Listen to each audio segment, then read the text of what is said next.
होतं, की आपण जो बिझनेस करायचा, तो बिझनेस करताना कुठल्याही प्रकारचा एन्व्हायर्नमेंटला हार्म होणार नाही. त्यामुळे कॉस्ट वाढवतात, की चला 30% तरी स्टॉक हा डेड स्टॉकच असतो. बरोबर. 50च्या पुढच्या बायका येऊन पण अरे बापरे! साड्या. असं जे रिएक्शन होतं ना, त्याने खूप डिस्टर्ब व्हायला झालं, की म्हटलं की बायकांनी साडी नेसावं. साडीसारखं सुंदर अटायर या जगात नाही. मग तुम्ही आज काहीतरी नवीन मार्केटमध्ये आणलं, ते पुढच्या 8 दिवसात कॉपी होणार. बरोबर. कसं आहे, की हँडलूम म्हणजे हातमागाने विणलेली साडी. हँडलूममुळे इलेक्ट्रिसिटीचा वापर होत नाही. पूर्ण ह्युमन टचने ती साडी बनते. ते जसं फॅब्रिक हँडलूममध्ये चांदणी हा वेगळा प्रकार आहे, पैठणी वेगळा प्रकार आहे, या वीव आहेत. हे कपडे डिस्कार्ड करायचे असतात, ते बल्कमध्ये इथे पाठवले जातात.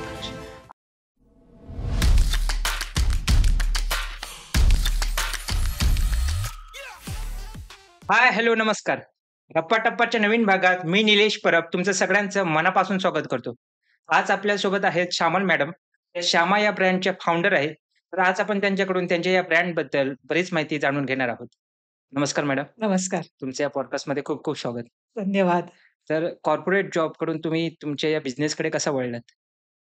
कॉर्पोरेट जॉब करत होते, पण कायम मनात आपलं स्वतःचं काहीतरी असावं हा विचार कायम होता. ओके. कारण माझे वडीलही छोटे-मोठे का होईना काही ना काही उद्योग करत होते. ओके. त्यामुळे ती मनात एक सुप्त इच्छा होती, की आपल्यालाही असंच काहीतरी करायचंय आणि इट वॉज डिसाइडेड, की आपण वयाच्या 43-44 वर्षापर्यंत जॉब करायचा आणि त्याच्यानंतर आपलं काहीतरी सुरू करायचं. ते अच्छा. थोडंसं आधी सुरू केलं. अच्छा. तर मग ही सुरुवात कशी झाली? म्हणजे सुरुवात कुठून केलीत? सुरुवात अशी झाली, की पहिल्यांदा जॉब सोडायचं ठरवलं. 2016 मध्ये जॉब सोडला आणि मग मी बेसिकली क्वालिटी, एन्व्हायर्नमेंटल आणि ऑक्युपेशनल हेल्थ अँड सेफ्टी याची ऑडिटर म्हणून एका पब्लिक लिमिटेड कंपनीमध्ये 20 वर्ष जॉब केलेला होता. त्यामुळे एन्व्हायर्नमेंटची जरा जास्त जवळीक होती. ओके. त्यामुळे हे ठरवलं होतं, की आपण जो बिझनेस करायचा, तो बिझनेस करताना कुठल्याही प्रकारचा एन्व्हायर्नमेंटला हार्म होणार नाही असा बिझनेस करायचा आणि शक्य असल्यास हं. एन्व्हायर्नमेंट जपण्यासाठी काही करता आलं तर करायचं. तर त्या उद्देशातनं क्लोथिंग इंडस्ट्री आहे ही सगळ्यात जास्त पोल्युशन क्रिएट करणारी इंडस्ट्री हं, हं. म्हणून मानली जाते. ओके. आणि त्याच्यामध्ये आता कुठेतरी भारत आपला त्याच्यामध्ये नव्हता. कारण आपल्याकडे हातमाग आणि pure fabric, pure cotton, pure silk ह्याच्यामध्ये काम व्हायचं. पण फॅशनकडे जास्त जशी लोकं वळायला लागली, हं. तर तो ओघ आपणही प्रवाहाचा भाग झालो आणि आपणही फास्ट फॅशनकडे वळलो बरोबर, आणि ती इंडस्ट्री आपल्याकडनंही खूप पोल्यूट व्हायला लागली. बरोबर. मग आपलं जे आहे ते पुन्हा परत आणून हं, हं. काही करता येईल का? या उद्देशातनं ठरवलं, की आपण हँडलूम साड्या हं. प्रमोट करायच्या, त्या ओके. रिवाईव्ह करायच्या आणि हं. त्याच वेळेला भाचीचं लग्न होतं. अच्छा. तर मग त्यावेळेला तशी सुरुवात केली 2019 मध्ये. ओके. मग हे श्यामा हे ब्रँड नेम तुम्हाला कसं सुचलं? त्यामागची काय संकल्पना आहे? जेव्हा बिझनेस करायचं असं ठरवलं, तर नक्कीच त्याला नाव पाहिजे. तर सगळ्यांनी की तुझ्या नावाने, मुलाच्या नावाने असं काहीतरी. मी म्हटलं नाही, ज्या उद्देशातनं सुरू करते ते नाव पण तेवढंच महत्वाचं आहे. आणि मग ते शोधताना लक्षात आलं, की श्यामा हे जे नाव आहे, हं. हे बेसिकली मदर अर्थ आपल्या पृथ्वीसाठी हे संस्कृतमधलं नाव आहे. हं, हं. आणि ते माझ्या नावाशी पण रिझेम्बल होतं. तर ओके. दोन्हीचा फायदा घेऊन हं. ठरवलं, की आपण श्यामा हेच नाव ठेवायचं. ओके. तुम्ही पारंपरिक साड्यांना मॉडर्न टच देता. तर येस. हे कसं करता? एक तर म्हणजे जेव्हा सुरुवातीला मी जेव्हा बिझनेस सुरू केला, त्यावेळेला पूर्णपणे असंच, की जे इको फ्रेंडली म्हणजे नॅचरल डाईज वापरून ज्या साड्या होतात हं. किंवा त्या कशा करून घेता येतील या दृष्टीने प्रयत्न सुरू केला. आणि मग ते करताना लक्षात आलं, की कुठेतरी बायका साडी नको अशा मोडमध्ये चालल्या आहेत. हो. तेव्हा मी लहान असताना कल्पना साडी म्हणून एक प्रकार होता, जे शिवलेल्या साड्या असायच्या. हं. मग आईशी बोलता-बोलता असं म्हटलं, की आपण तसं म्हणजे मोठ्यांसाठी करून बघितलं तर आणि मग Amazon वगैरेवर शोधायला सुरुवात केली, हं. तर मिळतात आहे अशा रेडी टू वेअर साड्या हं, मिळतात हं, आहे. हं. पण त्या एक ठराविक फॅब्रिकमध्येच आणि मग मी मागवली हं, Amazonवरनं. हं. पण ती कुठूनही काही म्हणजे व्यवस्थित बसली नव्हती. कारण प्रत्येक बाईचं फिगर वेगळं असतं, हो. साइझेस वेगळे असतात. तर ते एक सरसकट साडी सगळ्यांना बसणं शक्य नाही. मग त्याच्यावर काम करायला सुरुवात केलं आणि आम्ही मग त्या रेडी टू वेअर साड्या हां. बनवायच्या आणि इको फ्रेंडली साड्या म्हणजे ज्या इको फ्रेंडली कलर्स आहेत किंवा प्युअर फॅब्रिकच्या आहेत, हं. त्या अपील कशा होतील, हं, हं. त्या दृष्टीने काम करायला सुरुवात केली. ओके. आता तुमची केवढी टीम आहे आणि कुठून काम करता तुम्ही हे? माझं कसं आहे, आपल्या डोंबिवलीतच माझं स्टिचिंगचं कारण आपण जसं साड्यांचं करतो, तर साड्यांचं रेडी टू वेअर स्टिच करतो. हं. तर ते काम आपलं डोंबिवलीत चालतं. त्याचबरोबर आपण नॅचरल फॅब्रिकपासून बनलेले ड्रेसेसही बनवतो, जे आपण बल्कमध्ये नाही बनवत. त्यामुळे मी कुठलंही काम जे एकत्र 50 शिवून घ्या, एकत्र 100 असे नाही करत. ओके. मी प्रत्येक डिझाइन करून लिमिटेड स्टॉक बनवते. त्याची Instaवर आणि ह्याच्यावर ॲड करून मग ऑर्डर घेऊन ऑर्डरप्रमाणे आम्ही बनवून देतो, की जेणेकरून नाहीतर असं होतं, की वेस्टेज जे आहे हो. ते खूप जास्त असतं. हं, हं. त्यामुळे कॉस्ट वाढवतात, की हं. चला 30% तरी स्टॉक हा डेड स्टॉकच असतो. बरोबर, मग त्याची कॉस्ट इथून रिवाईव्ह करायची आणि अशा प्रकारे तो म्हटलं आपण ते करायचं नाही. आपण हं. लिमिटेड स्टॉकमध्येच काम करायचं. बरोबर. तर ते बेसिकली म्हणजे डोंबिवलीतनं माझे काम करणारे जवळ-जवळ एक 4 जण आहेत आणि दुकानामध्ये 1 जण आहे. अशी छोटीशी टीम आहे 5 जणांची आणि मी एक. ओके. शॉप कुठे आहे तुमचं? शॉप माझं ठाण्याला आहे. वीर सावरकर रोड, राम मारुती रोड चा क्रॉस लेन आहे. ओके, तिथे माझं शॉप आहे. ओके. बिझनेसचं काही तुमचं बॅकग्राऊंड होतं का? नाही. बिझनेसचं बॅकग्राऊंड म्हणजे बाबा म्हणजे अगदी दुधाच्या बिझनेसपासून सगळ्या प्रकारचे बिझनेस माझ्या बाबांनी केलेले आहेत. ओके, त्यामुळे ते लहानपणापासून बघत आले होते. तेवढंच काय ते बिझनेसचं ज्ञान होतं. ओके. जसं तुम्ही म्हणालात, की स्त्रिया आता साड्यांपासून दूर जात आहेत. तर त्यांना परत साड्यांच्या प्रेमात पडण्यासाठी तुम्ही काय करताय? जेव्हा म्हणजे ह्याची सुरुवात मी सांगते एक्झिबिशनला एका मी स्टॉल लावला होता हं, आणि साड्या होत्या माझ्याकडे. हं. तर म्हणजे मिडल एज 50च्या पुढच्या बायका येऊन पण "अरे बापरे! साड्या." असं जे रिएक्शन होतं ना, त्याने खूप डिस्टर्ब व्हायला झालं, की म्हटलं ह्याच जसं म्हणतात, तर यंग जनरेशन तर मग त्यांना तर नकोच. हो, मग कारण काय? मग मी जो पण असं म्हणेल, की "अरे बापरे! साड्या." म्हटलं, "का हो? साड्या म्हणे, "बापरे! ते नेसायला किती कठीण जातं, सांभाळायला हो. कठीण जातं." मग त्याच्यातनं रेडी टू वेअर झालं आणि मी तर रेडी टू वेअर गेल्या 2-3 वर्षात आता खूप जणं करू लागलेले आहेत. पण सगळ्यांचं असं आहे, की आमच्याकडची साडी घ्या आणि ती तुम्हाला रेडी टू वेअर करून मिळेल. पण म्हटलं नाही, आपण ऑप्शन द्यायचा. तुम्ही आमच्याकडची हवी तर घ्याच, पण तुम्ही तुमचीही साडी देऊन ती आम्ही तुम्हाला रेडी टू वेअरमध्ये कन्व्हर्ट देऊ शकतो. कारण प्रत्येकाच्या चॉईसचं सगळंच आपल्याकडे असणं शक्य नाही. आणि मेन जो आपला उद्देश आहे, की की बायकांनी साडी नेसावं. साडीसारखं सुंदर अटायर या जगात नाही. मग बरोबर. त्या ह्याच्यातनं की त्यामुळे आता असं झालं, की किती बायका येतात आपल्या पूर्ण एक-एक साडी शिवून बघतात. मग त्यांना आवडतं. घरातल्या, की ह्या माझ्या 8 साड्या आहेत. तू मला साड्या खूप आवडतात, पण नेसल्या जात नाहीत. आता त्या नेसायला लागल्या. तर मला असं वाटतं, की कुठेतरी मी ते कॉन्ट्रिब्यूट केलंय, की परत साड्यांकडे वळू लागल्यात बायका. Okay, okay. रेडी टू वेअरमध्ये तुमच्याकडे काय-काय ऑप्शन्स असतात? कारण कसं आहे प्रत्येकाची साइज वेगळी आहे. हो. मग ते तुम्ही इन जनरल कॅटेगरीमध्ये हे करता? नाही. पण माप घेऊन म्हणजे आता जसे जे शॉपमध्ये येतील त्यांचं स्वतः आपण माप घेऊन ओके. साडी बनवून देतो. आता माझे ऑनलाईनही खूप कस्टमर आहेत, परदेशातलेही खूप कस्टमर्स आहेत. त्यांना आपण म्हणजे आपण तयार केलेले आहेत फोटोज, की कुठलं माप कसं हवं, कसं घ्यायचं हं, हं. आणि ते त्यांच्याकडनं तशी बेसिक मापं मागवतो. ओके. 3 ते 4 मापं लागतात आणि त्या मापाप्रमाणे आपण साडी साडी शिवून देतो. बाकी ब्लाउजेस ड्रेसेस ह्याचं तर स्टिचिंग होतंच आणि प्रत्येक गोष्टीत मग आपण गाईड करतो, की ऑनलाईन करणार असतील तर कशाप्रकारे माप द्या तुम्ही, की ओके. जेणेकरून ते परफेक्ट येईल. जसं तुम्ही म्हणालात, की डोंबिवलीमध्ये तुमचे जे स्टिचिंग करून हो, देणारे आहेत, ते आहेत. तर त्यांच्यासोबत काम करण्याचा तुमचा एक्सपिरियन्स कसा आहे? आणि तुमच्यामार्फत त्यांना सुद्धा रोजगार मिळतोय. तर ते एक बरोबर. फिलिंग कसं आहे? नक्कीच की वेगवेगळ्या डिझाईनमध्ये त्यांना काम करायला मिळतं. बरोबर. त्यांना ते खूप आवडतं आणि जसं रेडी टू वेअर साडी शिवणारी जे आहेत माझ्या, त्यांना स्टिचिंगमधलं पिशव्या शिवणं हं. आणि असं बेसिक स्टिचिंग मधलं काम येत होतं.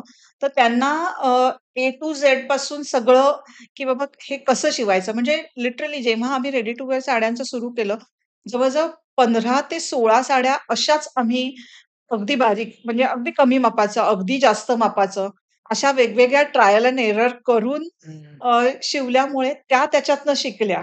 त्यामुळे त्या माझ्याशी म्हणजे अगदी बांधील आहेत.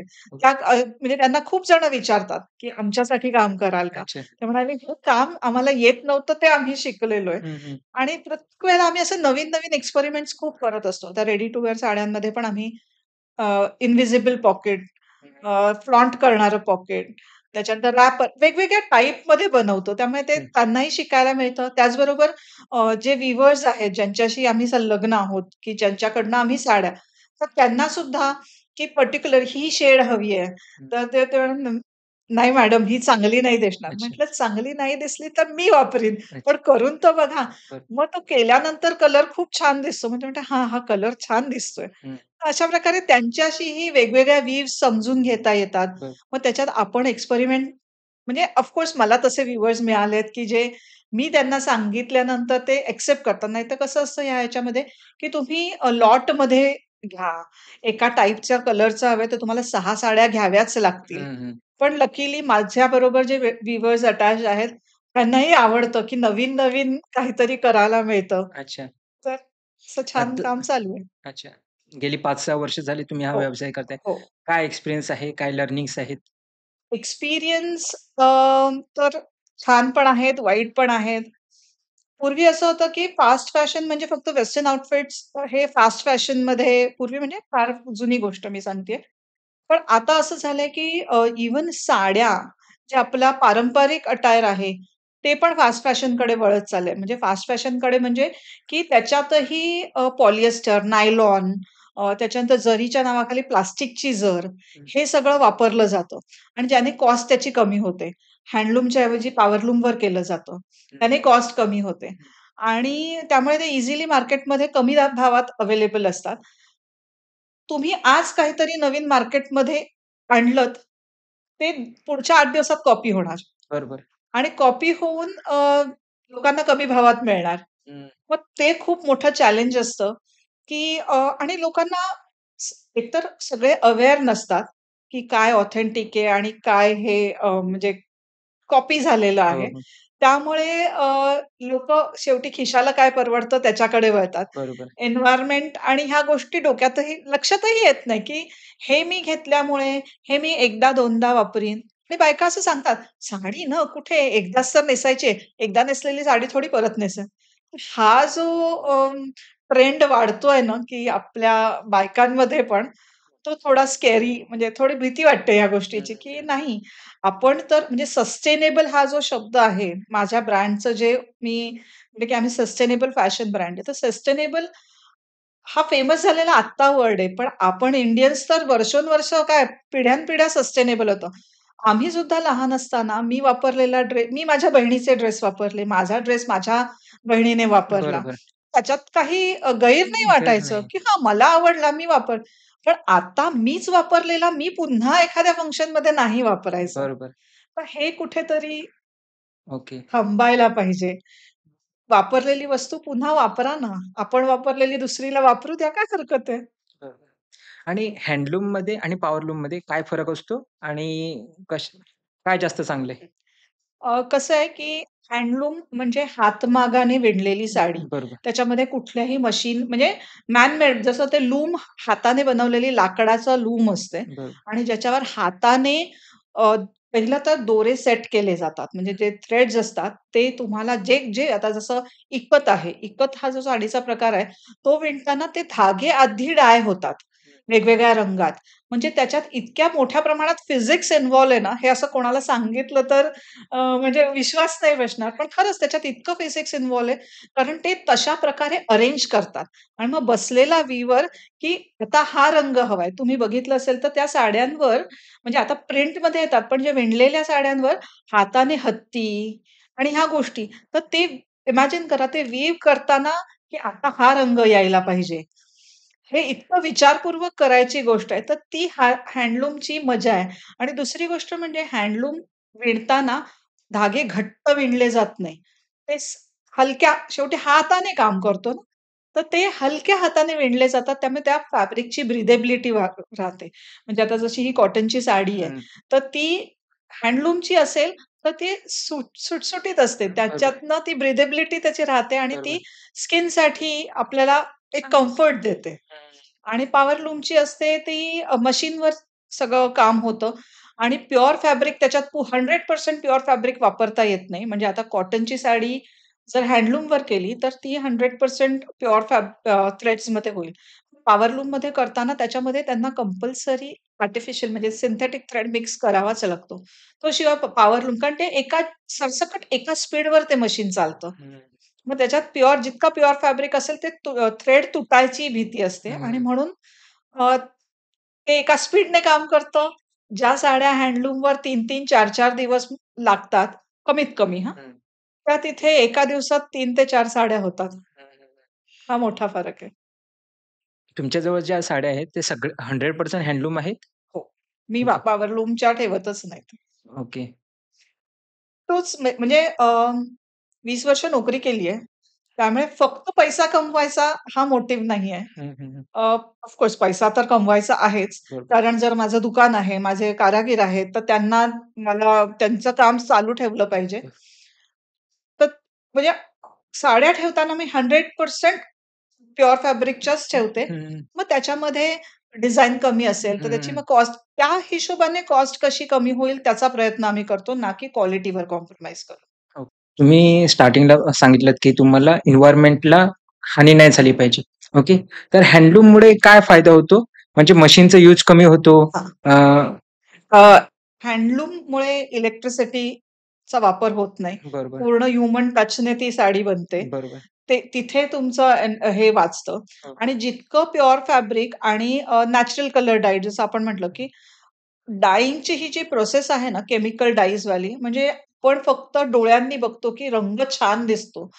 हा विचार कधी केला जात नाही, की तो रंग कसा बनलाय. जेव्हा तो केमिकल कलर असतो, तर पाणी खूप जास्त प्रमाणात वापरावं लागतं, डाय अच्छा. करताना. ओके. आणि नॅचरल डाईज म्हणजे काय, तर बेसिकली आपल्या भाज्या, फळं आणि वनस्पती ह्यांच्यापासून बनलेले रंग असतात. हं, हं. तर त्यांना पाण्याचं कन्झम्पशन तिथे कमी होतं. ओके. तर म्हणजे अशा खूप ॲस्पेक्ट्स आहेत, की ज्याच्यामुळे एन्व्हायर्नमेंटला फायदा होतो. हां, म्हणजे हँडलूम नॅचरल कलरमध्ये फायदा होतो. परत नॅचरल कलरच्या डाईज जमिनीत गेल्या, तरी जमिनीला हार्म होत नाही. पण केमिकल डाईज जेव्हा म्हणजे काय म्हणतात त्याला, तुम्ही मग ऐकलं असेल न्यूजमध्ये, उल्हास नदी कायम पोल्युटेड असते. हं.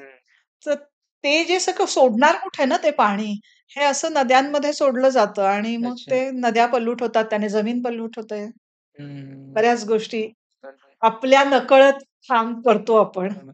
नाही पण याचं रिअलायझेशन पण नाहीये. म्हणजे त्याची जाणीव नाही होत लोकांना किंवा जाणीव नाहीये कारण त्याचं ज्ञान तेवढं नाहीये. ज्ञान नाही. तर माझा प्रयत्न तोच आहे, की म्हणजे मला बरेच जण म्हणतात, की एक्झिबिशनमध्ये पण "तू किती माहिती सांगते?" म्हणजे माझा मोटो तोच आहे, अच्छा. की ही माहिती जास्तीत जास्त मी जेव्हा 100 जणांना सांगेन, तेव्हा कुठेतरी एखाद्याला वाटेल, की "हां बाबा, ह्याच्यावर विचार करायला पाहिजे किंवा ह्याच्याबद्दल मी अजून थोडा अभ्यास करायला पाहिजे." हं. आणि मी माझ्याकडनं ह्या गोष्टींचा वापर कसा टाळता येईल याचा प्रयत्न केला पाहिजे. आणखीन एक चॅलेंज सध्याच्या काळात म्हणजे या लॉकडाऊन नंतर खूप नवउद्योजक हं. घडलेले आहेत. हो, हो.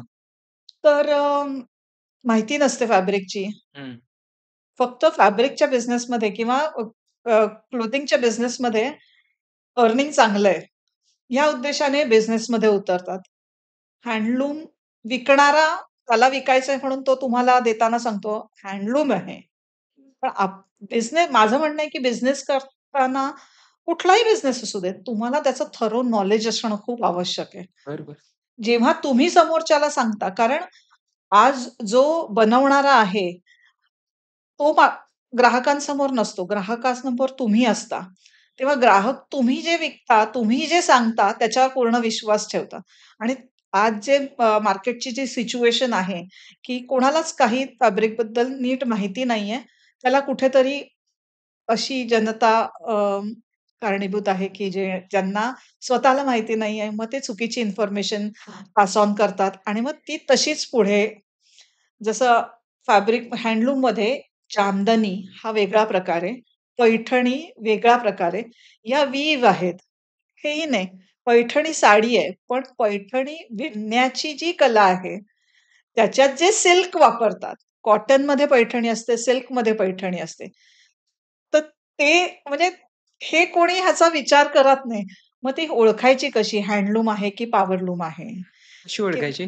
हँडलूम साडी जी असते ना, आता कुठलीही विणलेली साडी ज्याच्यावर जरीचं काम केलेलं आहे किंवा रेशमने विणलेलं आहे, ती तुम्ही पुढच्या बाजूने आणि मागच्या बाजूने सारखी दिसते. हं. आणि जी पॉवरलूमची असेल ना, तर वरतून तुम्हाला मोर दिसतोय. तुम्ही उलटी केलीत, की त्याच्यात सगळे धागे, धागे, धागे, धागे दिसतात. हां, बरोबर. ती पॉवरलूम आहे. आता लोकल ग्राहक असतात, जे स्थानिक ग्राहक आहेत आपले आणि परदेशातील ग्राहक यांच्यामध्ये तुम्हाला काय फरक जाणवतो किंवा त्यांची काय डिमांड वेगळी असते? परदेशातले ग्राहक चा हँडलूमकडे कल जास्त आहे. ओके. त्याचं कारण एक पण आहे हे पण आहे, की हँडलूम विकणारे खूप जास्त किमतीला साड्या विकल्या जातात त्या. हां. त्यामुळे तो घेणारा वर्ग एक, की म्हणजे खिशालाच नाही परवडलं तर नाहीच ना. हं. म्हणजे त्याची जी मेकिंग कॉस्ट असते, म्हणजे आय डोंट नो हे कितपत मी सांगावं नाही. पण म्हणजे तुम्ही निदान जो बनवणारा आहे, त्याच्या कॉस्ट इतकं तुमचं प्रॉफिट घेऊ नका. आणि आता मार्केटमध्ये तेच चाललंय, की त्यामुळे त्या हँडलूमच्या कॉस्ट खूप वाढलेल्या आहेत आणि म्हणून ज्या हँडलूम नाहीयेत, त्या पण हँडलूमच्या टॅगखाली विकल्या जातात. हो. आणि मग जे परदेशातले लोकं आहेत, त्यांना ऑथेंटिक मग ते महाग असलं तरी चालतं. मग हं, ते त्यामुळे त्यांचा handloom, pure fabric, natural colour dyed हं. याच्याकडे वाढता कल आहे. बरोबर. आणि आपल्याकडचं जे यंग जनरेशन आहे, हं. त्यांना पण ह्याची खूप माहिती आहे. म्हणजे I must appreciate them, okay. की यंग ज्या मुली वगैरे आहेत ना, खूप खूप कमी प्रमाणात त्यांचं ह्या चकचकीत म्हणजे ज्या प्लास्टिक जर आणि ह्याच्याकडे त्यांचा कल आहे. त्यांना प्युअर कॉटन, प्युअर लिनेन आणि हँडलूम आणि माहिती पण खूप असते. अच्छा. म्हणजे मला खरंच आश्चर्य वाटतं, की हां, हे आहे का तुमच्याकडे? मग हे अशा पद्धतीने विणलं म्हणजे त्यांना अगदी छान माहिती असते. खरंच हे कौतुकास्पद आहे. ओके. हँडलूममध्ये अजून कोणते कपडे बनवले जाऊ शकतात? म्हणजे जसं साडी तुम्ही बनवता? साड्या आहेत, इव्हन फॅब्रिक्समधले पण आता जसे ड्रेसेस. मग आम्ही आमचं तेच काम आहे, की आम्ही सोर्स करताना हँडलूम फॅब्रिक सोर्स करतो ओके. आणि त्याच्यातनं मग ड्रेसेस, हं, कुर्तीज आणि ह्या गोष्टी. बेसिकली कसं असतं, साड्या हँडलूम असतातच. फॅब्रिक जास्त फेमस नाहीये कारण हं, बरेच असे ऑनलाईन हं, प्लॅटफॉर्म्स आहेत, की ज्याच्यावर ₹200 पासून टॉप मिळतो. हं. तर मग ते जर मी हँडलूमचं फॅब्रिक घेतलं आणि ते मी शिवून घेतलं, तर त्याची कॉस्ट नक्कीच बरोबर. जास्त असेल. खूप जास्त होते हो. ना. त्यामुळे अजून मार्केटमध्ये आहेत, तेही विकणारे आहेत, तेही करणारे, त्याच्यावरही काम करणारे आहेत. पण प्रमाण खूप कमी आहे. जसं तुम्ही म्हणालात, की काही ब्रँड्स आहेत, जे नॉर्मल फॅब्रिक किंवा ते हँडलूमच्या खाली विकतात. हं. ओके. तर ते लोकांना अवेअरनेससाठी म्हणजे लोकांना अवेअरनेस नाहीये या गोष्टीचा, की चांगलं म्हणजे हँडलूम कोणतं आहे किंवा पॉवरलूम कोणतं हां, आहे ते नाही माहिती नाही. लक्षात येत या गोष्टी. ओके. म्हणजे आता मी एवढ्याच ह्याने बोलते कारण मी त्याच्यात आहे म्हणून. बरोबर. और मे बी मी ह्याच्यात नसते, मी ह्याची माहिती करून घेतली नसती, तर मीही त्यांच्यातलीच एक असते. बरोबर. इव्हन मला पण नव्हतं माहिती. हां. आता तुम्ही सांगितलं त्यावेळी कळलं. ज्यांना या फॅशन ब्रँडमध्ये यायचंय किंवा बिझनेस स्वतःचा स्टार्ट करायचा आहे, तर त्यांनी कुठून स्टार्ट केला पाहिजे? काय काळजी घेतली पाहिजे? सुरुवात कशी करायची? अ, ज्यांना फॅशन इंडस्ट्री तर खूप म्हणजे असं म्हणतात आहे, की पुढच्या एक 10-15 वर्षामध्ये हं. म्हणजे उच्चांक गाठणार आहे फॅशन इंडस्ट्री. ओके. तर खूप चांगली गोष्ट आहे. पण ते करताना हं. कसं मी ज्या गोष्टी सांगितल्या ह्या गोष्टींचा थोडासा बॅक ऑफ द माइंड विचार करून, बरोबर. की आपण बिझनेस सुरू करताना फक्त प्रॉफिट किंवा ह्या गोष्टींचा न विचार करता आधी आपल्याला जो बिझनेस करायचा आहे, आपल्याला क्लोथिंग ब्रँड सुरू करायचा आहे, तर त्याचा आधी अभ्यास आपण करायला हवा, की काय टाइपचे फॅब्रिक असतात, कुठे बनतात, मग त्याच्यामध्ये आता तुम्ही बघाल ना, जसं महेश्वरी म्हणजे मी हे एक एक्झाम्पल सांगते. हे सगळ्याच टाइपच्या हँडलूम्स बरोबर होतं, की ₹1000 ला पण तीच साडी मिळते आणि तीच म्हणजे त्यात दिसणारी डोळ्यांना तशीच दिसणारी ₹1000 लाही मिळते आणि 5,000 लाही मिळते. हं, हं. तो डिफरन्स का येतो? हे आपण बिझनेस सुरू करताना हे आपण आधी जाणून घ्या सगळं, की कशा टाइपने फॅब्रिक बनतं ओके. आणि आपल्याला हातात घेतल्यावर फॅब्रिक कळतं. तर पहिल्यांदा फॅब्रिक टच करून, फील करून आपण त्याचा अभ्यास करा आणि मग मार्केट खूप मोठं आहे. बरोबर. अच्छा. तुम्ही ऑर्डरप्रमाणे बनवता की आधी बनवून ठेवता नाही, आता साड्या? जशा काही टाइपच्या साड्या आहेत, ज्या मी माझ्या चॉईसप्रमाणे हं. बनवून घेते. कारण सगळ्याच साड्या तुम्हाला प्रत्येकाच्या चॉईसने काही हे आहे, की ज्याच्यामध्ये आम्ही कलर ऑप्शन्स देतो, की ओके तुम्हाला ह्याच्यामध्ये आम्ही तेही कलर्सचे लिमिटेशन्स असतात. कारण जेव्हा तुम्ही कलरचा चार्ट ओपन ठेवता, मग त्याच्यात केमिकल्स येतात. हं. जेव्हा नॅचरल कलर म्हणतात, तेव्हा तुम्हाला कलर्सचे लिमिट जे व्हायब्रंट कलर्स असतात, ते नॅचरल कलरमध्ये येत नाही. अच्छा. त्याच्यामध्ये अर्धी कलर्सच जास्त येतात. ओके. मग त्याच्यामध्ये 2-4 शेड्स मिक्स केल्यानंतर वेगवेगळी शेड अशा प्रकारचं हे हं. बनू शकतं. ओके. त्याला ते लिमिटेशन नक्की असतं कलरचं. आता माझ्याकडे अ, दुकानात येणारे काही जण आहेत, जे बरेचदा असं म्हणतात, की नवीन काही नाहीये, वेगळे रंग नाहीयेत. हं. तर तेव्हा मी सांगते, की आपण नॅचरल कलरमध्ये काम करतो. त्यामुळे आपल्याकडे बेसिक जे ब्लॅक, ब्लू म्हणजे इंडिगो, रेड किंवा मरून जो येतो तो, ग्रीन, येलो हं.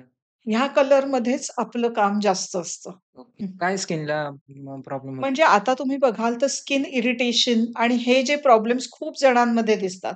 तर हे जे तुम्ही कलर्स कलर्स आणि फॅब्रिक जसं नायलॉन, पॉलिएस्टर हे जे धागे आहेत ना, हे प्युअरली म्हणजे प्लास्टिकच नाही एक्झॅक्टली, पण सॉर्ट ऑफ अ प्लास्टिकचाच भाग आहे तो, हं, की आणि त्याच्याबरोबर केमिकल कलर्स. ओके. त्याने मग स्किन इरिटेशन म्हणजे एक्स्ट्रीम ह्याच्यामध्ये स्किन कॅन्सर हो. या अशा गोष्टींकडे ते वळू शकतं. आता फॅशन इंडस्ट्रीमध्ये नवीन-नवीन ट्रेंड्स येत असतात. तर तुम्ही स्वतःला अपडेट ठेवण्यासाठी तुमच्या ब्रँड्समध्ये काय तशा उपाययोजना करता? कसं आहे ट्रेंडच्या विरुद्ध दिशेला मी चालतीये. अच्छा. कारण ट्रेंडच्याच मागे लागून आज जी फास्ट फॅशन आहे, हो. ते दर महिन्याने काय 15 दिवसाने ट्रेंड चेंज होते. बरोबर. तर मी ट्रेंड फॉलो नाही करत. मी ओके. ट्रेंड सेट करण्याचा प्रयत्न करते. अरे वाह! वाह! आणि तुमचं तरी ट्रेडिशनलकडे जास्त फोकस आहे. असं. ट्रेडिशनल नाही, इव्हन आपण जीन्सवर घालायचे जे ट्युनिक्स वगैरे असतात तेही बनवतो. ओके, अ, कसं आहे डिझायनिंगमध्ये तुम्ही खूप एक्सपेरिमेंट्स करू शकता. ओके. पण फॅब्रिकशी अ, खेळायचं नाही हे बरोबर, बरोबर. ठरवलेलं आहे, की फॅब्रिक आपण प्युअर कॉटनमध्येच डील करायचं म्हणजे रेडीमेड्समध्ये. हं. डिझायनिंग आपण ऑफ कोर्स हां. डिझायनिंगसाठी तर मी खूप म्हणजे ऑनलाईन हे सर्च करत असते. सध्या काय ट्रेंडमध्ये आहे डिझायनिंगच्या पार्टने, फॅब्रिकच्या पार्टने नाही. ते डेफिनेटली ते तर तुम्हाला डिझायनिंगमध्ये तर अपडेटेड राहावंच लागतं, की लोकांची टेस्ट चेंज होते, की आता ह्या टाइप जसं आता ड्रेसेसमध्ये फ्लेअरवाले ड्रेसेस मध्यंतरी खूप होते. हं, हं. खूप आवडत होते सगळ्यांना. हं. नाही, आता नाही आवडत. आता स्ट्रेट कटवाले आवडतात. ओके. त्या दृष्टीने अपडेट राहावंच लागतं. तुम्ही तुमचे बिझनेस मार्केटिंग कसं करता? Social media through? हो, सोशल मीडिया एक शॉप आहे. आपण सीझन्समध्ये एक्झिबिशन्स करतो ओके, आणि ऑनलाईन ओके. या बिझनेसमध्ये काय चॅलेंजेस आहेत? खूप चॅलेंजेस आहेत. बिझनेस म्हटलं की चॅलेंजेस आहेत. हो, पण आलेच. फॅब्रिक इंडस्ट्रीमध्ये खूप चॅलेंजेस आहेत. जसं मी म्हटलं, की जी फास्ट फॅशनची जी कॉम्पिटिशन आहे, हां. ते सगळ्यात मोठं चॅलेंज आहे. ओके. पण पण असाच अवेअरनेस स्प्रेड करत राहिलो, तर ते चॅलेंज थोडं हळू-हळू कमी होईल. होईल. थोडं तरी कमी होईल. तुम्हाला या बिझनेससाठी तुमच्या घरच्यांचा सपोर्ट कसा मिळतोय? खूप घरच्यांच्या सपोर्टशिवाय होऊच शकत नाही. हो, हो. म्हणजे आता मी एक्झिबिशन्स कमी केलेत शॉप झाल्यानंतर. ओके. शॉप नव्हतं तेव्हा मी वेड्यासारखी एक्झिबिशन्स करायचे. अच्छा. म्हणजे माझ्या मिस्टरांना नाही आवडायचं. मला म्हणायचे, की "काय हे सगळं का फिरतेस? का हां, करतेस हे?" हां. पण मला आवडायचं. ओके. कारण जितक्या जास्त लोकांना भेटू ना, तितक्या लोकांना आपण म्हणजे इंटरॅक्ट करतो, आपण त्यांच्याशी बोलतो, त्यांच्याबरोबर माहिती शेअर करतो. हो. तर मला ते प्रचंड आवडतं. बरोबर. आणि आता इनफॅक्ट दुकान सुरू करताना पण मी जेव्हा म्हटलं, तुम्हाला माझा नवरा मला काय, "बंद कर, हे एक्झिबिशन्स बंद कर." हं. म्हणजे करीन, जर मला एका ठिकाणी करून तो म्हणे, "सुरू कर." तर अच्छा. त्याच्या सपोर्ट शिवाय तर शक्यच नव्हतं. त्याचा ओके. म्हणजे नवऱ्याचा, माझा भाऊ इथे नसतो, बाहेर असतो. भावाचा, आईचा पूर्ण सपोर्ट आहे. अच्छा. आणि कायम बिझनेस करताना मी माझ्या बाबांना स्मरणात. आठवून अच्छा. माझं काम करते. शॉप असण्याचा फायदा म्हणजे एकतर ट्रस्ट वाढतो. म्हणजे ऑनलाईन कस्टमर्सचा पण. हां. जेव्हा तुमचं शॉप आहे, तुम्ही शॉपमधनं दाखवता, अ, तिकडनं ॲड करता, हो. की "अरे हां, बुटीक आहे ह्यांचं." हं, हं. म्हणजे एक विश्वास वाढतो. बरोबर. त्याच्यानंतर आता जसं माझं रेडी टू वेअर साड्यांचं आहे. तर त्याच्यासाठी यायला एक जागा लागतेच. हो. घरून सुरुवातीला मी घरून जेव्हा करत होते, तर तेव्हा माझ्या लक्षात आलं, की नाही आवडत कोणाला. भलेही तुमची वेगळी सेपरेट जागा जरी असली, तरी ते कोणाच्या घरी, अरे कुठे, अच्छा 12व्या मजल्यावर म्हणजे बिल्डिंगमध्ये. मग ते थोडंसं हो. हे होतं. बरोबर, तर ते दुकानच म्हणजे आपलं शॉप आहे, बुटीक आहे, तर बरोबर, तिथे जाणं लोकं जास्त प्रिफर करतात. बरोबर, त्याचबरोबर येणारे जाणारे जे असतं, आपलं बॅनर आहे. तर बरोबर. ह्या गोष्टी ज्या म्हणजे लोकांच्या लक्षात राहतात. हं, हं, हं. आता आपला लोगोचा पण कलर जो आहे तो जांभळा कलर अच्छा. आहे. तर तो आय कॅची कलर आहे. हं, तर हं. ते जाताना मला गंमत वाटते, बाहेरून जाताना लोकं असं वाचतात, श्यामा. काय आहे? कारण मी कुठेही लिहिलेलं नाहीये काय आहे. फक्त श्यामा म्हणून आहे. अच्छा. मला सगळेजण म्हणतात, की "लिहिलं का नाहीये कसलं दुकान आहे?" म्हटलं, "दिसतं ना लिहायचं. सगळंच लिहायचं नसतं." आणि तुम्ही ह्याचा ट्रॅक कसा ठेवता? ह्याचं बिझनेसमॅन की किती प्रॉफिट होतोय, किती लॉस होतोय किंवा या सगळ्या गोष्टींचा? ते ठेवायलाच पाहिजे. हं, ठेवावंच लागतं. वर्षाच्या शेवटी सीए असतो. हं. त्याला त्याला उत्तरं द्यायची असतात आणि आपला बिझनेस रन करायचा आहे, तर ते मेन आहे, की किती आपण कमवतोय की नाही? मग जर नाही कमवत आहे, तर ऑफ कोर्स त्याच्यात आपल्याला तो म्हणजे महिन्याच्या शेवटी तो अभ्यास करावाच लागतो, की बाबा ह्या महिन्यात काय किंवा आपली गेल्या 6 महिन्यात कुठलं प्रॉडक्ट जास्त विकलं जातंय आणि कुठलं विकलं जात नाहीये. हं, हं. मग त्याप्रमाणे ते त्याचा स्टॉक कमी करायचा. म्हणजे नाही आपण रिस्टॉक नाही करायचा. ओके. आणि कुठला जातोय, मग त्याप्रमाणे त्याच्यात अजून काही आपल्याला नवीन जे लोकांना आवडतंय, मग त्याच्यात काही डिझाइनमध्ये आपल्याला चेंज करून देता येईल का? असं हँडलूमचं पण एक ऑडियन्स आहे ना, म्हणजे हो, हो, ऑडियन्स हो. म्हणण्यापेक्षा ते ते कस्टमर्स आहेत. हो, हो, हो, हो. त्यांना म्हणजे आता परवाच्याच दिवशी शॉपमध्ये एक आजी आल्या होत्या. हं, 92 वर्षाच्या आजी होत्या. हं, हं. मला इतकं छान वाटलं. त्यांनी आल्यावर त्यांना प्रत्येक साडी माहिती होती, हं, हं. टाइप माहिती होता. अच्छा. माझ्याकडे त्या एका शाळेतनं ॲज अ प्रिन्सिपल म्हणून रिटायर झालेल्या हं, होत्या. तर त्यामुळे त्यांना हँडलूमबद्दल इतकी छान माहिती होती हं. आणि माझ्याकडे ह्याच्यातलं सगळं आहे, पण मी तुझ्याकडनं घेणार आहे. कारण तू इतकं छान हे म्हणजे कलेक्शन छान आहे. अच्छा. आहेत, खूप आहेत. सीनियर्समध्ये पण आहे. यंगस्टर्स पण असे आहेत, की ओके. ज्यांना खरंच खूप छान माहिती अ, कारण आता कसे आहेत मोठे-मोठे आता काही ब्रँड्स आहेत ना, ते पण असेच की आहेत, की एक्सक्लुसिव्ह हँडलूममध्ये काम करणार आहेत आणि सोशल मीडियामुळे त्यांचं मार्केटिंग छान असल्यामुळे हो. मग लोकं, की "अरे, हे खूप महाग आहेत." मग अशा टाइपमध्ये आपल्याला क्वालिटी तीच हँडलूममध्ये कसं मिळू शकेल? तर हं, त्यांचं सर्च चालू असतं आणि ते शोधून काढतात आम्हाला बरोबर. हं. मग त्यांच्या मार्केटिंगचा तुम्हाला फायदा होतो. इनडायरेक्ट मार्केटिंग करतात. तर तुम्ही म्हणालात, की फास्ट फॅशन आहे.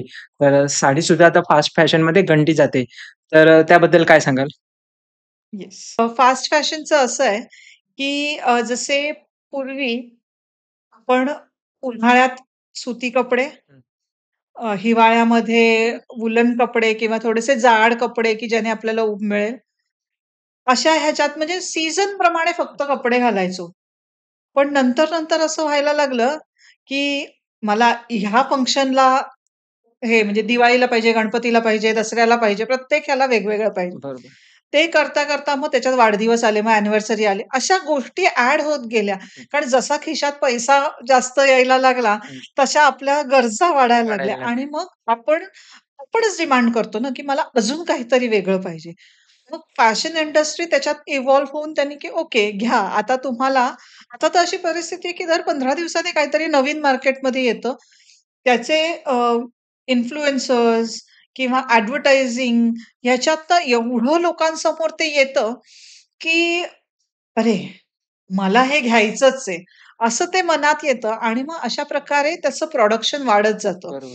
आता तर सध्याची तर परिस्थिती अशी आहे, की परदेशामध्ये जे कपडे डिस्कार्ड करायचे असतात, ते बल्कमध्ये इथे पाठवले जातात अच्छा.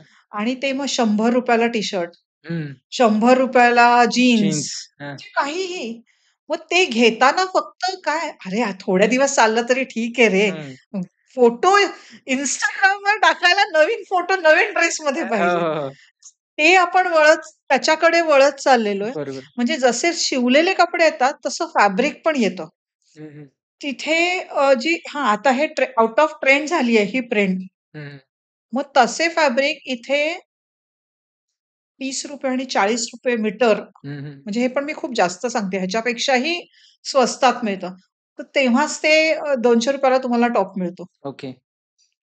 मग हेच आपण फास्ट फॅशनला कॉन्ट्रिब्यूट करतोय, की आपली जी डिमांड आहे, हं. की मला रोज काहीतरी नवीन हवंय. त्या वाढत्या डिमांडमुळे हे फास्ट फॅशन. मग साड्यांचंही तसंच झालंय, बरं. की जर हँडलूमची साडी बनवायला जर सिंपल साडी ज्याच्यात फार काही म्हणजे काय म्हणतात त्याला आर्ट नाहीये, ती साडी बनायला जर 4-5 दिवस लागतात. तर त्याच्यावर डिझाइन असलेली साडी बनायला कोणाला महिना लागतो. पैठणी तर कधी-कधी 6-6 महिने एक पैठणी बापरे! तर ते कसं पुरं पडणार? हो. मग पॉवरलूम. मग पॉवरलूम थ्रेड पण कॉम्प्रोमाईज होतात. मग जरी तेवढा सप्लाय कुठून येणार प्युअर फॅब्रिकचा? त्याला पण लिमिटेशन्स आहेत ना. बरोबर. मग म्हणून मग ते आर्टिफिशियल. म्हणून मग आता साड्या पण ₹200 ला साडी, ₹35 ची साडी बघितली आहे मी. अरे बापरे! म्हणजे आय डोंट नो ते काय असतं, पण मी ॲड बघितलेली आहे ₹35 ला साडी. अरे बाप तर म्हणजे तुम्ही विचार करा, हे फास्ट फॅशन नाही तर काय आहे? बरोबर. हँडलूमकडून तुम्हाला पॉवरलूमकडे वगैरे जायचं असं आहे? नाही? नाही, नाही. नाही, नाहीच. बरोबर, बरोबर. कारण तुमचा तो इंटेन्शन पण नव्हतं ना नाही. स्टार्टिंग हां. इथून झाली कसं आहे, की की तुम्ही बिझनेस का सुरू केलाय, हां, तुमचं ह्याच्यावर हाय सगळं पुढचं अवलंबून. बरोबर.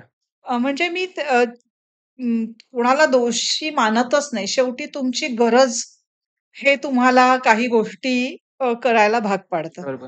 तर देवाच्या दयेने अ, मी गरज म्हणून बिझनेस नाही सुरू केला. मी पॅशन हं, आणि हे लोकांपर्यंत पोहोचावं हं, ह्या दृष्टीने सुरू केलेलं आहे. हं, हं. बिझनेस तर आहेच डेफिनेटली, बरोबर. पण त्याच्या मागचं इंटेन्शन वेगळं असल्या कारणाने हां, नाही. बरोबर. तुम्ही जॉब करत होता स्टार्टिंगला, आता बिझनेस करताय. काय कसं फिलिंग आहे? म्हणजे जॉब करताना काय वाटायचं किंवा आता बिझनेस स्टार्ट करून कसं वाटतंय, की योग्य केलंय, की काही रिग्रेट वगैरे होतो? नाही, नाही. रिग्रेट 100% अच्छा. मी एन्जॉय करते ओके. माझा बिझनेस. कधीतरी जॉब जॉब करण्यात पण एक मजा होती. हं, तेही मिस करते. रिग्रेट डेफिनेटली नाही करत. हं. ते मिस करते. म्हणजे ते कायमच राहणार. ओके. की कधीतरी असं शांत बसलेलं असतं तेव्हा वाटतं, की अरे, आपण जेव्हा जॉब करत होतो तेव्हा हे असं होतं. सगळ्यात महत्त्वाचं सुट्टी. हं, जॉब करत असताना बाबा वर्षातनं महिनाभर, 15 दिवस मी सुट्टी घेणारच. हं, हं. आता तसं नाहीये. आता मला सगळं बघावं लागतं, की बरोबर. शक्य आहे का? हं, मग कारण असे पण कस्टमर्स आहेत, की जे नाही तुम्ही केव्हा असाल? हं. त्यांना आपला प्रेझेन्स लागतो बरोबर, बरोबर. तिकडे त्या ठिकाणी. हं. तर तुम्ही असाल तेव्हा मला सांगा, मग मी येते. बरं. त्यामुळे ती मजा नाहीये, की मला वाटलं म्हणून मी सुट्टी घेतली. अच्छा. पण रोज काही ना काहीतरी वेगळे हो, चॅलेंजेस हो. आहेत. रोज काहीतरी शिकायला मिळतंय आणि असं चॅलेंजिंग वाटतं. म्हणजे ती एक एक्साइटमेंट असते. आजचा दिवस कसं असेल, काय असेल? एक्साइटमेंट असते. फायनान्शियली थोडंसं ते एक हे असतं, की बऱ्याचदा प्रॉफिट अच्छा. नसतो. ओके. पण आशा असते. ओके. नाहीये, होईल. Okay, okay. मग त्या नक्कीच होईल. काळात तुम्ही कसं सस्टेन करता? म्हणजे backup family family family plays very important role. Okay, okay. आणि कोणते असे महिने असतात ज्यामध्ये धंदा खूप जोरात होतो? आता श्रावण सुरू झाला की ओके. श्रावण ते डिसेंबर. अच्छा. डिसेंबर नाही, इनफॅक्ट अगदी जानेवारी, फेब्रुवारी. हं, हं, मग हं. त्याच्यानंतर तो थोडा मंदावायला लागतो. जून, जुलै अगदी छान पाऊस असतो. तेव्हा छान निवांत. निवांत असतं सगळं. पण मग तेव्हा आपण नवीन काय करू शकतो ह्याच्यावर विचार करायला वेळ मिळतो. नवीन-नवीन काही तर तो हं. म्हणजे तसा वापरला जातो तो वेळ. बरोबर, बरोबर. रिकामपण आपल्याला नसतं. गल्ल्याला असतं. ते काय लर्निंग्स आहेत? म्हणजे इन जनरल हां. हं, फक्त बिझनेसबद्दल नाही. हं. आतापर्यंतच्या तुमच्या लाईफच्या लर्निंग्स काय आहेत? लाईफचं माझं सगळ्यात मोठं लर्निंग म्हणजे तुमच्या समोर जे आलेलं आहे, ते तुम्ही तुमचं 100% देऊन करा बरोबर. आणि शिकत राहा. बरोबर. प्रत्येक जॉब करताना पण म्हणजे खरंच सांगते, मी जेव्हा जॉब करायला सुरुवात केली, ग्रॅज्युएशन झाल्यानंतर इमिडिएटली कारण एक आपलं मराठी कुटुंबातलं, की एक आपण लहानपणापासून ते ध्येय ठेवू, की मला जॉब नोकरी करायचं, करायची म्हणजे नोकरी आपण खूप करायची. काहीतरी हो, अचीव्ह केल्याचं एक फीलिंग असतं. तर तसं होतं. जॉब करायला लागले. मग ते करत असताना आपण कुठेतरी काय कमी पडतो, की हे मला करायला हवं. मग त्याच्यातनं जे आपल्याला वाटतं, की मी जॉब करत असताना पुढे शिकले, ओके. की जर तुम्ही ते एक्सेप्ट केलं, की माझ्याकडे हे कमी आहे किंवा मला जर पुढे काय म्हणतात ग्रो व्हायचंय, हं. तर मी हे करायला हवं. बरं. म्हणजे इन शॉर्ट तुम्हाला सतत शिकत राहिलं पाहिजे आणि एक्सेप्ट करत राहिलं पाहिजे, की हो, हे माझ्याकडे कमी आहे हं. आणि हे मला शिकायलाची गरज आहे. बरोबर. आणि मी तेच कायम केलं, हं, की जे नाही आपल्याकडे हं, मी काही अकॅडमिकली खूप ग्रेट वगैरे काही नव्हते. पण आज जिथे मी आहे, हं, इव्हन जॉब करत असताना पण जी पोझिशन मी अचीव्ह केली होती, हं, ती पूर्णपणे त्याचं श्रेय मी लाइक की मी जे शिकत राहिले, हं, हं. त्याच्यातनंच मी तिथपर्यंत पोहोचले. वाह! खूप छान. आपण आता ना एक रॅपिड फायर राउंड घेऊ. तुमच्या मते साडी म्हणजे काय? साडी म्हणजे संस्कृती. ओके. एक स्टाईल आयकॉन ज्यांच्याकडून तुम्ही प्रेरणा घेतली. एक माझ्यासारखेच बिझनेस करणारी एक ब्रँड आहे. मोठा नावाजलेला ब्रँड आहे ओके, आणि त्यांना बघूनच मी ह्या बिझनेसमध्ये यायचं ठरवलं. ओके. श्यामा ब्रँड मधलं तुमचं सगळ्यात आवडतं उत्पादन कोणतं? श्यामा ब्रँडमधलं माझं सगळ्यात आवडतं उत्पादन म्हणजे महेश्वरी साड्या. अरे वाह! ट्रेडिशनल की मॉडर्न तुमची वैयक्तिक फॅशन स्टाईल कोणती? Modernised traditional. हो, ग्रेट. शॉपिंग करताना पहिली गोष्ट काय पाहता? रंग, टेक्स्चर की फॉल? टेक्स्चर सगळ्यात आधी, रंग सगळ्यात शेवटी. ओके. कारण मला बेसिकच कलर्स आवडतात. त्यामुळे मला जास्त चॉईसच नसतो रंगामध्ये. अच्छा. तुमच्या कलेक्शनमधली एखादी साडी जी तुमची खास आहे आणि का? ते अ, जामदानी मला खूप आवडतात. ओके. मग ती कॉटनमधली असेल, मसलिनमधली असेल, प्युअर सिल्कमधली असेल. पण असे जामदानी म्हणजे वीव्ह आहे ती. ओके. जामदानी वीव्हमधलं काहीही ड्रेसेसपासून सगळं आवडतं. अरे वाह! तुम्हाला एखादी ऐतिहासिक किंवा सिनेमा कॅरेक्टर साडीमध्ये स्टाईल करायची संधी मिळाली, तर ते कोणते कॅरेक्टर निवडाल? जिजामाता. हो, खूप छान. Instagram की ऑफलाईन एक्झिबिशन काय काय जास्त एंगेजिंग वाटतं? एक्झिबिशन्स. एक्झिबिशन्स. कारण मला अजून Instagramवर ते यश मिळालं नाहीये. मे बी 2 वर्षानंतर उत्तर वेगळं वेगळं असेल. असेल.